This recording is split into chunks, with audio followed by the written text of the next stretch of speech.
Hello friends, welcome back to our channel. Friends, ఈ వీడియోలో మనం ఈరోజు అన్ని న్యూస్ పేపర్లో వచ్చినటువంటి ఇంపార్టెంట్ ఎడ్యుకేషన్ అప్డేట్స్తో పాటు చాలా ముఖ్యమైనటువంటి కరెంట్ అఫైర్స్ కూడా రావడం జరిగింది. సో వాటన్నిటి గురించి వన్ బై వన్ ఈ వీడియోలో అయితే చూద్దాం. వీడియో చూస్తున్న ప్రతి ఒక్కరు వీడియోని ఖచ్చితంగా లైక్ చేయండి. డైలీ 1 to 2 hours వర్క్ చేసి దాదాపుగా 8 న్యూస్ పేపర్ చదివి ఇన్ఫర్మేషన్ మీకు అయితే అందించడం జరుగుతుంది. చాలామంది మన వీడియోస్ను ఫాలో అవుతున్నారు కానీ లైక్ చేయట్లేదు. ఖచ్చితంగా లైక్ చేయండి. ఈ వీడియోకి అయితే నేను 1000 లైక్స్ ఎక్స్పెక్ట్ చేస్తున్నాను. సో ఇది ఎవరికైతే యూజ్ ఉంటుందో వారికి షేర్ చేయండి. అదేవిధంగా సబ్స్క్రైబ్ చేసుకొని చూడండి. రెగ్యులర్గా మీకు జాబ్ అప్డేట్స్ అంతాయి. మన ఛానల్కి సంబంధించిన టెలిగ్రామ్ గ్రూప్లో కూడా జాయిన్ కాండి. సో దాంట్లో కూడా రెగ్యులర్గా జాబ్ అప్డేట్ షేర్ చేస్తున్నాను. మీకు చాలా యూజ్ ఉంటుంది. ఆ గ్రూప్లో కంపల్సరీ జాయిన్ కాండి. ఫ్రెండ్స్, మన ఛానల్ ద్వారా గ్రూప్ 2 అదేవిధంగా గ్రూప్ 3కి యూజ్ అయ్యేటువంటి అన్ని సబ్జెక్టులకు సంబంధించిన టెస్ట్ సిరీస్ అనేది మన యాప్లోకి తీసుకురావడం జరిగింది. దీని ద్వారా మొత్తం మీకు 250 టెస్ట్లు అయితే అందిస్తాం. సో ప్రజెంట్ దీనికి సంబంధించి మీకు 50% ఆఫర్ అయితే ఉంది. మీరు ఈ రోజు కనుక పర్చేస్ చేస్తే సో జస్ట్ మీరు 500 రూపీస్కి ఈ టెస్ట్ సిరీస్ని అయితే పొందవచ్చు. సో ఈ రోజు దీనికి సంబంధించినటువంటి లాస్ట్ డేట్ అయితే ఉంది. సో ఇంట్రెస్టెడ్ క్యాండిడేట్స్ ఎవరైనా తీసుకోవాలనుకుంటే సో గ్రూప్ 2 గ్రూప్ 3కి సంబంధించిన టెస్ట్ సిరీస్ అయితే ఈ రోజు తీసుకున్నటువంటి ప్రయత్నం అయితే చేయండి. ఇది మీకు తెలుగు మరియు ఇంగ్లీష్ మీడియంలో అయితే ఉంటాయి. సబ్జెక్ట్ వైజ్గా టెస్ట్లు అయితే గ్రాండ్ టెస్ట్లు కూడా ఉండడం జరుగుతుంది. ఇంకా అవే కాకుండా ఇండివిజువల్గా తెలంగాణ కల్చర్కి సంబంధించి కావచ్చు, ప్రభుత్వ పథకాలకు సంబంధించి ఇంకా ఇండియన్ పాలిటీకి సంబంధించినటువంటి టెస్ట్ సిరీస్ కావచ్చు, తెలంగాణ చరిత్ర, తెలంగాణ ఉద్యమ చరిత్ర, జనరల్ సైన్స్కి సంబంధించిన టెస్ట్ సిరీస్తో పాటు జనరల్ స్టడీస్కి సంబంధించినటువంటి షార్ట్ హ్యాండ్ రైటింగ్ నోట్స్ కూడా అందుబాటులో ఉంది. ఒకసారి యాప్ డౌన్లోడ్ చేసుకుని అక్కడ శాంపిల్ టెస్ట్లు ఉంటాయి. చూసిన తర్వాత నచ్చితే దానికి సంబంధించిన కోర్స్ అయితే తీసుకోండి. ఫ్రెండ్స్, ఈరోజు న్యూస్ పేపర్లో వచ్చినటువంటి అప్డేట్స్ కనుక చూసినట్లయితే మనకు ఫస్ట్ అప్డేట్ వచ్చేసి ఎన్నికల తర్వాతే గ్రూప్ 3 అనే టైటిల్ తోటి మనం వెలుగు న్యూస్ పేపర్లో ఒక ఆర్టికల్ అయితే ఇక్కడ చూడవచ్చు. సో అక్టోబర్ లేదా నవంబర్లో పెట్టాలని గతంలో యోచన, గ్రూప్ 2 నవంబర్కు మారడంతో గ్రూప్ 3 మరింత లేటు. సో నవంబర్ లేదా డిసెంబర్లో ఎన్నికలు జరగవచ్చని ప్రచారం. సో గ్రూప్ 1 మెయిన్స్ కూడా ఎన్నికల తర్వాత నిర్వహించేలా TSSPC ప్లాన్. సో ఇతర పరీక్షలపై గ్రూప్ 2 ఎగ్జామ్ రీషెడ్యూల్ ఎన్నికల ప్రభావం అని చెప్పేసి ఇక్కడ ఒక అప్డేట్ మనం చూడవచ్చు. సో ఇక్కడ ఇన్ఫర్మేషన్ కనుక చూసినట్లయితే రాష్ట్రంలో గ్రూప్ 2 ఎగ్జామ్ రీషెడ్యూల్ కావడంతో దాని ప్రభావం పలు పరీక్షలపై పడుతున్నది. సో అక్టోబర్ లేదా నవంబర్ నెలలో నిర్వహించాలనుకున్నటువంటి గ్రూప్ 3 ఎగ్జామ్ ఇప్పట్లో జరిగే అవకాశం కనిపించడం లేదు. సో దీనికి తోడు గ్రూప్ 1 మెయిన్స్ ఎగ్జామ్ నిర్వహణపై సస్పెన్షన్ కొనసాగుతుంది. ఈ రెండు పరీక్షలు ఎన్నికల తర్వాతే నిర్వహించే అవకాశం ఉందని చెప్పేసి ఇక్కడ తీయడం జరిగింది. సో ఈ నేపథ్యంలోనే గ్రూప్ 3 పరీక్షా తేదీలను ఇంతవరకు ప్రభుత్వం అయితే ప్రకటించలేదు. సో ముందుగా విడుదల చేసినటువంటి షెడ్యూల్ ప్రకారం ఈ నెల 29, 30 తేదీలో గ్రూప్ 2 నిర్వహించవలసి ఉంది.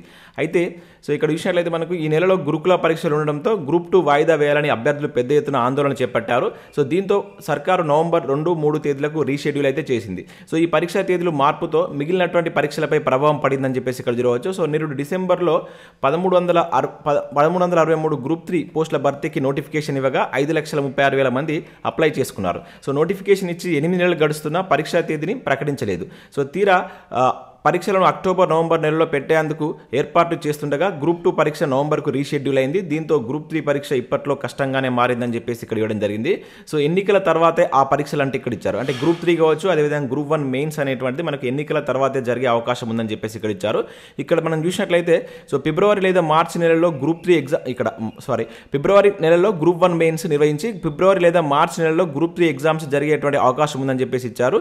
సో ఏది ఏమైనా గ్రూప్ 1 ప్రిలిమ్స్ ఫలితాలు తేదీని బట్టే మిగిలినటువంటి పరీక్షా తేదీలపై స్పష్టత వస్తుందని చెప్పేసి ఇక్కడ మనకైతే ఒక అప్డేట్ వెలుగులో చూడవచ్చు. దీంతో పాటు ఇక్కడ మనకు గ్రూప్ 4కు సంబంధించినటువంటి ఒక అప్డేట్ కూడా దీంట్లో ఇవ్వడం జరిగింది. సో గ్రూప్ 4 రిజల్ట్స్కు టైం పడుతుంది జనార్దన్ రెడ్డి అంటే ఇక్కడ చూడవచ్చు. సో గ్రూప్ 4 రిజల్ట్స్కు టైం పడుతుందని చెప్పేసి TSSPC చైర్మన్ జనార్దన్ రెడ్డి చెప్పారు. సో కమిషన్లో సిబ్బంది తక్కువగా ఉన్నారని తెలిపారు. సో రాజ్ భవన్ ఎట్ హోమ్లో తనను కలిసినటువంటి విలేకరులతో ఆయన చిట్చాట్ చేశారు. సో TSSPCలో 80 మంది సిబ్బంది ఉండగా వారిలో 40 మంది లీవ్లో ఉన్నారని తెలిపారు.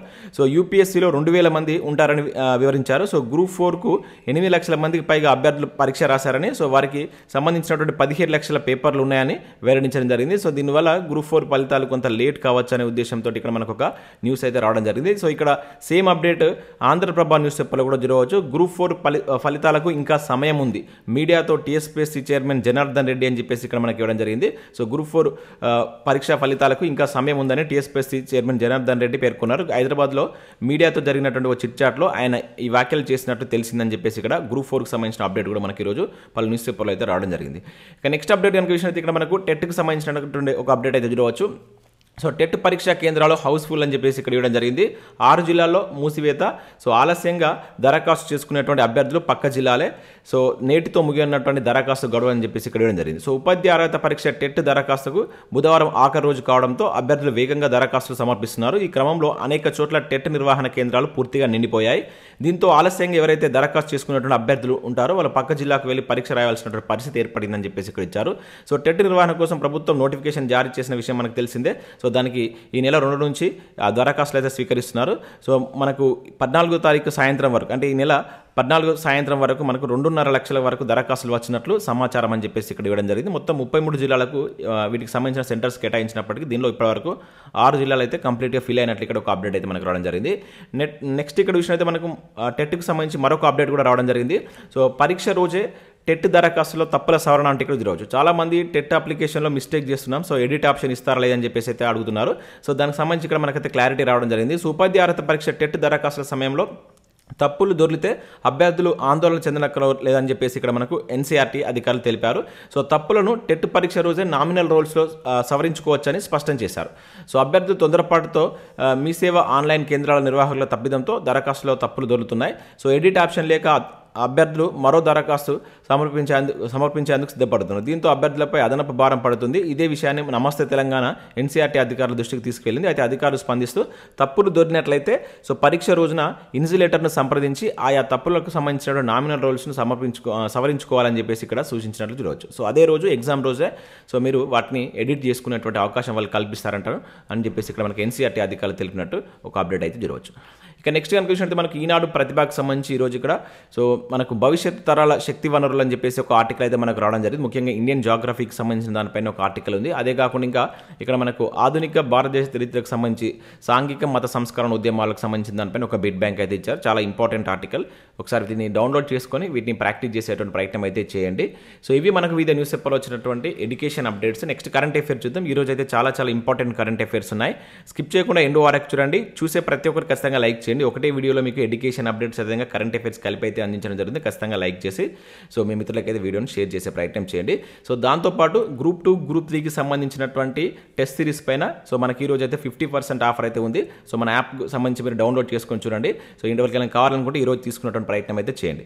సో ఇక్కడ మనం ఫస్ట్ అప్డేట్ కనుక విషయం అయితే కరెంట్ అఫైర్స్ సంబంధించి సులభ్ బిందేశ్వర్ ఇక లేరు అని చెప్పేసి ఇక్కడ ఒక ఇంపార్టెంట్ కరెంట్ అఫైర్ చూడవచ్చు. స్వతంత్ర వేడుకల్లో ఉండగా గుండెపోటు అని చెప్పేసి ఇక్కడ ఇచ్చారు. సో ఇక్కడ మనం చూసినట్లయితే దేశంలో ప్రజా మరుగుదొడ్ల ప్రస్తావన రాగానే టక్కున గుర్తుకొచ్చేటువంటి సామాజిక కార్యకర్త పేరు వచ్చేసి మనకు సులభ్ ఇంటర్నేషనల్ వ్యవస్థాపకుడైనటువంటి బిందేశ్వర్ పటాక్ అని చెప్పేసి గుర్తుకొస్తుంది.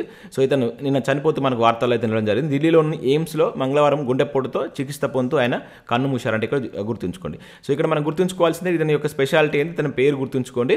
సో ఇతను ఏ రాష్ట్రానికి సంబంధించినటువంటి అంటే బీహార్ రాష్ట్రంలో జన్మించినటువంటి పర్సన్. సో 1970లో Sulabh international social service organisation అయితే ఇతను స్థాపించడం జరిగింది. దాంతోపాటు అనేక సామాజిక కార్యక్రమాలు చేశారు, ముఖ్యంగా ఈ సులభ్ కాంప్లెక్స్లకు సంబంధించి. సో దానికి గాను 1991లో కేంద్రం ఇతనికి 3వ అత్యున్నత పౌర పురస్కారమైనటువంటి పద్మభూషణ్తో ఇతన్ని సత్కరించడం జరిగింది. ఇతనికి 1991లో పద్మభూషణ్ కూడా వచ్చింది. సో ఇవి కూడా గుర్తుంచుకోండి. ఒకవేళ మనకు క్వశ్చన్ కొంచెం హార్డ్గా ఇవ్వాలనుకున్నప్పుడు స్టేట్మెంట్ బేస్లో ఇచ్చినప్పుడు ఇవన్నీ అక్కడ యాడ్ చేస్తారు కనుక సో వీటిని గుర్తుంచుకోండి. 1970లో Sulabh international social service organisation అయితే స్థాపించారు. 1991లో ఇతనికి సో 3వ అత్యున్నత పురస్కారమైనటువంటి పద్మభూషణ్ రావడం జరిగింది. ఇతను బీహార్ రాష్ట్రానికి సంబంధించినటువంటి పర్సన్. ఓకేనా. సో ఇతన్ని సులభ్ బిందేశ్వర్ అని చెప్పేసి పిలుస్తారు. సో చాలా ఇంపార్టెంట్ పర్సన్, గుర్తుంచుకోండి. అండ్ అదేవిధంగా ఫుట్బాల్ దిగ్గజం హబీబ్ ఇక లేరు అంటే ఇక్కడ ఒక అప్డేట్ మనం చూడవచ్చు. సో భారత ఫుట్బాల్ దిగ్గజం అర్జున అవార్డు గ్రహీత మహమ్మద్ హబీబ్ 74 సంవత్సరాల్లో చనిపోతూ మనకు వార్తల్లో నిలవడం జరిగింది. సో ఇక్కడ చూసినట్లయితే మనకు ఇతను హైదరాబాద్లోనే చనిపోవడం జరిగింది. సో 1970లో మనకు బ్యాంకాంగ్ ఆసియా క్రీడలో కాంస్యం గెలిచినటువంటి జట్టులో ఇతను ఒక సభ్యుడు అనమాట. సో భారత్లో తొలి ప్రొఫెషనల్ ఫుట్బాల్ ఆటగాడిగా హబీబ్కి అయితే పేరుందంట. సో ఇవి ఇక్కడ గుర్తుంచుకోవాల్సిన విషయాలు. సో ఇటీవల చనిపోయినటువంటి హబీబ్ ఈ క్రింది ఏ క్రీడతో సంబంధం కలిగి ఉన్నవాడని చెప్పేసి అంటారు. ఓకేనా, ఫుట్బాల్ అని చెప్పేసి గుర్తుంచుకునే ప్రయత్నం చేయండి. ఇక నెక్స్ట్ కనుక చూసినట్లయితే మనకు ప్రపంచంలోనే ఎత్తైనటువంటి రహదారి అని చెప్పేసి ఇక్కడ ఒక ఇంపార్టెంట్ కరెంట్ అఫైర్ మనం చూడవచ్చు. సో తూర్పు లదాఖ్లో నిర్మాణానికి కసరత్తు అని చెప్పేసి ఇక్కడ ఇచ్చారు. స్వాతంత్ర దినోత్సవాన్ని పురస్కరించుకొని కీలకమైనటువంటి ప్రాజెక్టు సరిహద్దు రహదారి సంస్థ ఏదైతే మనకు బీఆర్ఓ ఉంటుందో ఒకదానికైతే ఇక్కడ శ్రీకారం చుట్టింది. ప్రపంచంలోనే ఎత్తైనటువంటి ప్రదేశంలో రహదారి నిర్మాణం చేపట్టున్నట్టు తెలిపింది. ప్రస్తుతం మనకు తూర్పు లదాఖ్లో ఉమ్లింగ్లా పాస్ ప్రపంచంలోనే ఎత్తైనటువంటి ప్రదేశంలో ఉన్నటువంటి మనకు మెటరబుల్ రోడ్గా పేరైతే ఉంది. అయితే కొత్తగా మనకు బీఆర్ఓ చేపట్టబోయేటువంటి రోడ్డు నిర్మాణం ఈ రికార్డును అయితే అధిగమిస్తుందని చెప్పేసి ఇచ్చారు. సో సముద్ర మట్టం నుంచి అది 19,400 అడుగుల ఎత్తులో ఈ రహదారి నిర్మాణం చేపట్టినట్లు తెలిపింది. సో ఇది వచ్చేసి మనకు లీకారు మింగ్లా పుక్షే ప్రాంతాలను కలుపుతూ ఈ రోడ్డు నిర్మాణం జరుగుతుందని చెప్పేసి తెలపడం జరిగిందనమాట. సో ఇవి ఇక్కడ గుర్తుంచుకోండి. ప్రపంచంలోనే ఎత్తైనటువంటి ప్లేస్లో రహదారి రాబోతుంది. అది ఎక్కడంటే మనకు తూర్పు లదాఖ్లో ఈ నిర్మాణం చేయబోతున్నట్టు మనకు బీఆర్ఓ అయితే ప్రకటించింది. సో ఇవి గుర్తుంచుకోండి, ఇంపార్టెంట్. ఎక్కడ అని చెప్పేసి అంటారు నేరుగా ఆ ప్లేస్ గుర్తుంచుకోండి. ఇక నెక్స్ట్ చూసినట్లయితే తలసరి విద్యుత్లో తెలంగాణది 10వ స్థానం అంటే ఇక్కడ చూడవచ్చు. కేవలం రాష్ట్రాలను పరిగణలోకి తీసుకున్న 7వ స్థానంలోనే మనం. సో స్పష్టం చేస్తున్నటువంటి సెంట్రల్ ఎలక్ట్రిసిటీ అథారిటీ గణాంకాల నివేదిక అని చెప్పేసి ఇక్కడ ఒక అప్డేట్ మనం చూడవచ్చు. అయితే ఇక్కడ మనం చూసినట్లయితే దేశం అదేవిధంగా రాష్ట్రంలో అయినా ప్రగతి పథంలో ఉందని చెప్పడానికి తలసరి ఆదాయం, తలసరి విద్యుత్ వినియోగాన్ని సామాజికంగా సూచికగా తీసుకుంటారు. అయితే ఈ రెండింటిలోనూ తెలంగాణ దేశంలో నెంబర్ 1 స్థానంలో నిలిచింది. ఇక్కడ 3,12,000 తలసరి ఆదాయం, 2,126 యూనిట్ల తలసరి విద్యుత్ వినియోగంతో రాష్ట్రం దేశంలోని అగ్రస్థానంలో నిలిచిందని ముఖ్యమంత్రి కె చంద్రశేఖరరావు మంగళవారం గోల్కొండ కోట సాక్షిగా స్వాతంత్ర దినోత్సవ వేడుకలో ప్రసంగంలో పేర్కొన్నారిచ్చారు. అయితే గతంలో తెలంగాణ రాష్ట్ర సచివాలయం ప్రారంభోత్సవ సందర్భంగాను సీఎం ఇదే ప్రకటన చేశారు. అయితే తలసరి ఆదాయంలో తెలంగాణ నిజంగా దేశంలోని అగ్రస్థానంలో ఉందంట. కాకపోతే ఇక్కడ తలసరి విద్యుత్లో ఆ విధంగా లేదు అని చెప్పేసి ఇక్కడ వాళ్ళు తెలపడం జరిగింది అనమాట. సో ఇక్కడ దానికి సంబంధించి ఇక్కడ క్లారిటీ ఇస్తూ, సో తలసరి మనకు విద్యుత్లో కనుక చూసినట్లయితే సో మనం రాష్ట్ర జాతీయ స్థాయిలో 10వ స్థానంలో ఉంది అని చెప్పేసి ఇక్కడ మనకు మెన్షన్ చేయడం జరిగింది అనమాట తలసరి విద్యుత్లో. సో ఇది మనకు ఉంది అని చెప్పేసి ఇక్కడ ఒక క్లారిటీ ఇస్తూ మనకు సాక్షి న్యూస్ ఇవ్వడం జరిగింది. సో ఇక్కడ ఆయా కేంద్రపాలిత ప్రాంతాలు రాష్ట్రాల్లో తలసరి విద్యుత్ వినియోగం ఏ విధంగా ఉందని చెప్పేసి కూడా చూడవచ్చు. ఫస్ట్ ప్లేస్లో మనకు సో దాద్రా నగర్ హవేలీ, తర్వాత డామన్ డయ్యు, తర్వాత గోవా. ఓన్లీ రాష్ట్రాలను తీసుకున్నప్పుడు గోవా. సో రీసెంట్గా మనం ఒక కరెంట్ అఫేర్ కూడా చూసాం. అఖిల భారత విద్యుత్ గణాంకాలు 2022కి సంబంధించి మనం last 2 months back current affair కూడా చూసాం. దానిలో మనకు గోవా అనేటువంటి ఫస్ట్ ప్లేస్లో ఉందన్నమాట. ఒక తర్వాత పంజాబ్ సెకండ్ ప్లేస్లో, ఒడిశా. ఇది రాష్ట్రాలను తీసుకున్నాడు. రాష్ట్రాలు కేంద్రపాలిత ప్రాంతాలను తీసుకుంటే దాద్రా నగర్ హవేలీ అనేది ఓవరాల్గా ఫస్ట్ ఉంటుంది. సో దీనిలో మన తెలంగాణ 10వ స్థానంలో ఉన్నట్లు ఇక్కడ ఇవ్వడం జరిగింది. 2,126 యూనిట్లతోటి మనది 10వ స్థానంలో ఉన్నట్లు ఇక్కడ ఒక క్లారిటీ అయితే ఇవ్వడం జరిగింది. ఇక నెక్స్ట్ కనుక చూసినట్లయితే క్రైమ్ ఓఎస్కు ఈ రక్ష పురస్కారం అని చెప్పేసి ఇక్కడ ఒక ఇంపార్టెంట్ కరెంట్ అఫేర్ అయితే మనం చూడవచ్చు. సైబర్ నేరాల్లో దర్యాప్తునకు సైబరాబాద్ పోలీసుల రూపకల్పన అని చెప్పేసి ఇచ్చారు. సో ఇక్కడ క్రైమ్ ఓఎస్కు ఈ రక్ష పురస్కారం అయితే రావడం జరిగిందనమాట. సో ఇది గుర్తుంచుకోండి. సో మనకు సైబరాబాద్ పోలీసులు రూపొందించినటువంటి క్రైమ్ ఆపరేటింగ్ సిస్టమ్ జాతీయ పురస్కారం అయితే దక్కింది. సో సైబర్ నేరాల దర్యాప్తులో వినూత్న ఆవిష్కరణల్ని ప్రోత్సహించేందుకు జాతీయ గణాంక సంస్థ మనకు 4 ఏళ్లుగా ఈ క్రైమ్ అండ్ ఏదైతే criminal tracking network and system hackathon, అదేవిధంగా సైబర్ ఛాలెంజ్ పోటీలను అయితే నిర్వహిస్తుంది. అయితే జూలై చివరి వారంలో నిర్వహించినటువంటి 4వ విడత పోటీల్లో ఈ రక్ష అవార్డు విభాగంలో మనకు క్రైమ్ ఓఎస్కు తొలి స్థానం దక్కినట్లు మనకి ఇక్కడ ఒక అప్డేట్ అయితే రావడం జరిగిందనమాట. సో గుర్తుంచుకోండి. సో మన తెలంగాణలో రూపొందించినటువంటి క్రైమ్ ఓఎస్కు ఈ రక్ష పురస్కారం అయితే వచ్చింది. సో డైరెక్ట్గా ఇది పోలీసులకు సంబంధించినటువంటి ఏంటంటే ఈ సైబర్ నేరాల దర్యాప్తుకు యూజ్ చేసేటువంటి అనమాట. సైబరాబాద్ పోలీసులు దీన్ని రూపకల్పన చేయడం జరిగింది.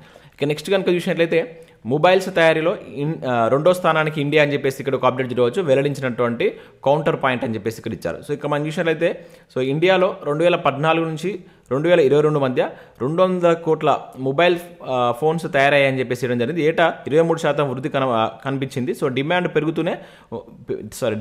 పెరుగుతూనే ఉండడంతో భారతదేశంలో 2వ అతిపెద్ద మొబైల్ తయారీ దేశంగా అవతరించిందని చెప్పేసి ఇచ్చారు. సో పెరుగుతున్నటువంటి డిజిటల్ లిటరసీ కావచ్చు, ప్రభుత్వ ప్రోత్సాహంతో స్థానికంగా తయారు పెరిగిందని చెప్పేసి ఇక్కడ ఇవ్వడం జరిగింది. సో మొబైల్ తయారీలో మనకు ఇండియా దూసుకెళ్తుంది. సో చైనా తర్వాత భారతదేశం 2వ అతిపెద్ద మొబైల్ ఫోన్ తయారీ కేంద్రంగా అవతరించిందని చెప్పేసి ఇవ్వడం జరిగింది. ఫస్ట్ ప్లేస్లో మనకు చైనా ఉంది. సో తర్వాత మనకు సెకండ్ ప్లేస్ భారత్ ఉన్నట్లు ఇక్కడ మనకు సో కౌంటర్ పాయింట్ అనేటువంటి సంస్థ వెల్లడించినట్లు ఇక్కడ ఒక అప్డేట్ అయితే మనం చూడవచ్చు. సో గుర్తుంచుకొని నేరుగా అడగడానికి ఛాన్స్ ఉంటుంది.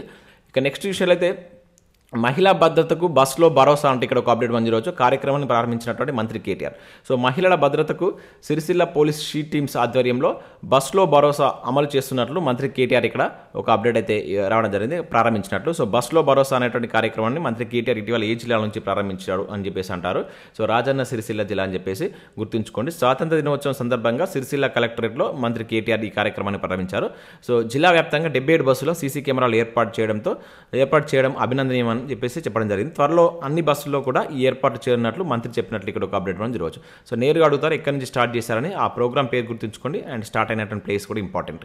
ఇక నెక్స్ట్ విషయం అయితే ఇండో అమెరికన్ ఆర్థికవేత్త రాజ్ చెట్టికి హార్వర్డ్ అవార్డు అని చెప్పేసి ఇక్కడ ఒక అప్డేట్ అయితే రావడం జరిగింది. సో ప్రముఖ ఇండియన్ అమెరికన్ ఆర్థికవేత్త రాజ్ చెట్టికి ప్రతిష్టాత్మక హార్వర్డ్ విశ్వవిద్యాలయ జార్జ్ లెడ్లీ అవార్డు లభించిందని చెప్పేసి ఇవ్వడం జరిగింది. ఈయనతో పాటు మనకు కోవిడ్ పరీక్షల విధానంలో పరిశోధన చేసినటువంటి Harvard medical schools biology professor కూడా మైకేల్ స్ప్లింజర్ సైతం ఈ బహుమతికి ఎంపికయ్యారని చెప్పేసి ఇక్కడ ఇచ్చారు. సో ఇతను మనకు ఇండో అమెరికన్ ఆర్థికవేత్త అనమాట. సో ఇతనికి హార్వర్డ్ యూనివర్సిటీ నుంచి అవార్డు అయితే రావడం జరిగింది. సో ఇది పేరు గుర్తుంచుకోండి. సో ఏ అవార్డు అనేది గుర్తుంచుకునే ప్రయత్నం చేయండి. సో ఇవి మనకు విద్యా న్యూస్ పేపర్లో వచ్చినటువంటి ముఖ్యమైనటువంటి ఎడ్యుకేషన్ అప్డేట్స్, అదేవిధంగా కరెంట్ అఫైర్స్. సో వీడియో నచ్చినట్లయితే లైక్ చేసి మీ మిత్రులకైతే షేర్ చేయండి. సో ఈరోజు మన యాప్లో గ్రూప్ 2 గ్రూప్ 3కి సంబంధించి సో దానిపైన 50% ఆఫర్ అయితే ఉంది. సో యాక్చువల్లీ ఈ కోర్స్ కాస్ట్ వచ్చేసి 1000 రూపీస్ ఉండేది. సో ఇప్పుడు మాత్రం మీరు తీసుకున్నట్లయితే జస్ట్ 500 రూపీస్కే మీరు ఈ కోర్స్ని అయితే పర్చేజ్ చేయొచ్చు. మీకు దీంట్లో మొత్తం 250 టెస్ట్లు అయితే ఉంటాయి. అన్ని సబ్జెక్టులు మీకు ఏదైతే మనకు గ్రూప్ 2 గ్రూప్ 3లో ఉండేటువంటి అన్ని సబ్జెక్టులకు సంబంధించిన టెస్ట్ సిరీస్ అయితే దీనిలో ఉంటాయి. తెలుగు మరియు ఇంగ్లీష్ మీడియంలో ప్రశ్నలు ఉంటాయి, సబ్జెక్ట్ వైజ్ టెస్ట్లు ఉంటాయి, గ్రాండ్ టెస్ట్లు కూడా ఉంటాయి.